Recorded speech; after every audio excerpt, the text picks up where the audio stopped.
Doubles and coffee. This morning, I ain't bothering to use no UNC points, no UNC opinion. I'm going to read from a PNM, a staunch PNM man, about the PNM failure, about Stuart Smallpin Young, about Keith Christopher Rowley. Let me read from former Minister of Public Utilities, the Honorable LaHunt, right?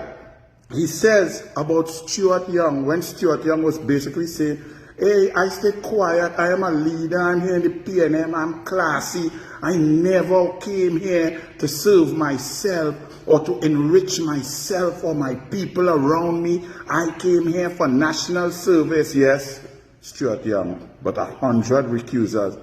You score a century of recusals, but no, you didn't do anything to enrich yourself. But let me do say anything, because you all already know what I think about Stuart Richard Young, about Keith Christopher Rowley. So let's hear from a PNM, right? Let us be clear. The last general election was very much a referendum on the PNM, its past governance, its proposed future under your leadership, says LaHunt to Stuart Young. The campaign, as we all witnessed, was centered heavily on you as the face of the next generation. We claimed that you were dynamic, assertive, and carrying forward the legacy of Dr. Rowley. In fact, many within the party and the wider electorate voiced concern that the campaign became too personalized, too centered on one individual, rather than reflecting the collective vision of the PNM. That approach was rejected soundly, says LaHunt to Stuart Young. The PNM lost close to a third of its base. What? I nearly lose it. They like the PNM. Jumbie don't want me to read it, but.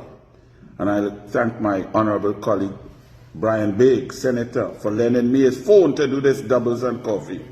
That I was among those who questioned the circumstances surrounding your emergence. That approach was rejected soundly, says LaHunt about Stuart Young. In your recent statement, you reference your personal electoral success in Port of Spain North, St. Anne's West. While that is duly noted, we must be honest. We must obviously be honest.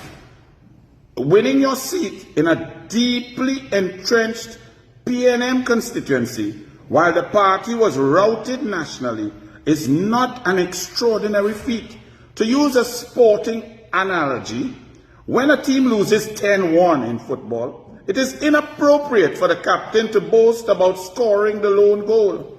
Leadership in defeat demands introspection, not applause, says LaHunt to Stuart Young. This is not a UNC, you know. This is not the Douglas, you know. This is not we, you know. This is PNM on PNM. In such a context, the minimum expectation is an acknowledgement of missteps and a sincere apology to the population and to the party. LaHunt, you want an apology from Stuart Richard Young? Well, you hold your breath for that one. What is needed now is humility, contrition, and a commitment to rebuilding from the ground up. Rebuild what? Y'all are shattered and will continue to remain battered like chili BB. If y'all feel you getting up the floor, the people have realized that the PNM is over. Even I, the Douglas, have to agree with David Abdullah. I never thought I would ever say those words out of my lips. I agree with the MSJ leader, David Abdullah, that the days of the PNM are long gone and over.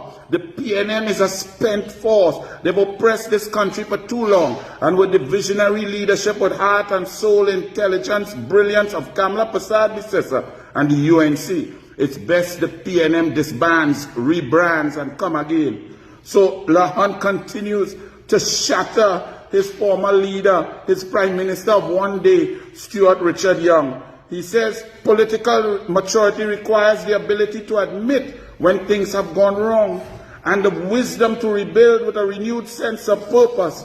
I sincerely hope that this period in opposition is used wisely. Well, Stuart, small thing, young mightn't stay in opposition too long, or you might have a by-election, because that arrogant individual who seems to be going into St. Anne's to live by the hospital, because he say he served the people and he never went there to enrich himself or his family, but he recused himself 100 times. His father get 15 million a year for the 10 years to build up the IFC. Not one IFC investment came. His brother moved from zero public sector work up to $4.2 billion in the first 5 years. The master of recusal says that he went there to serve you, the people. So that is PNM Bacchanal. I just used that today in Doubles and Coffee to let you all know that it's not the UNC alone that realized that the PNM is spent, that the oppressive, dictatorial, arrogant behavior of the PNM is over, that it's the era of new governance under Kamala Prasad-Bissessar, of transparency, accountability, and knowing that once you accept the responsibility of earning taxpayers' dollars, there's no privacy. So when pariah lawyers are not listening to the Prime Minister but espousing their own principles in a court case, you know that something is wrong. We must rid this country of the PNM not for 5 years but forever. So stay blessed and listen out, Parliament and the Senate. The UNC will destroy the PNM today once again. Bless.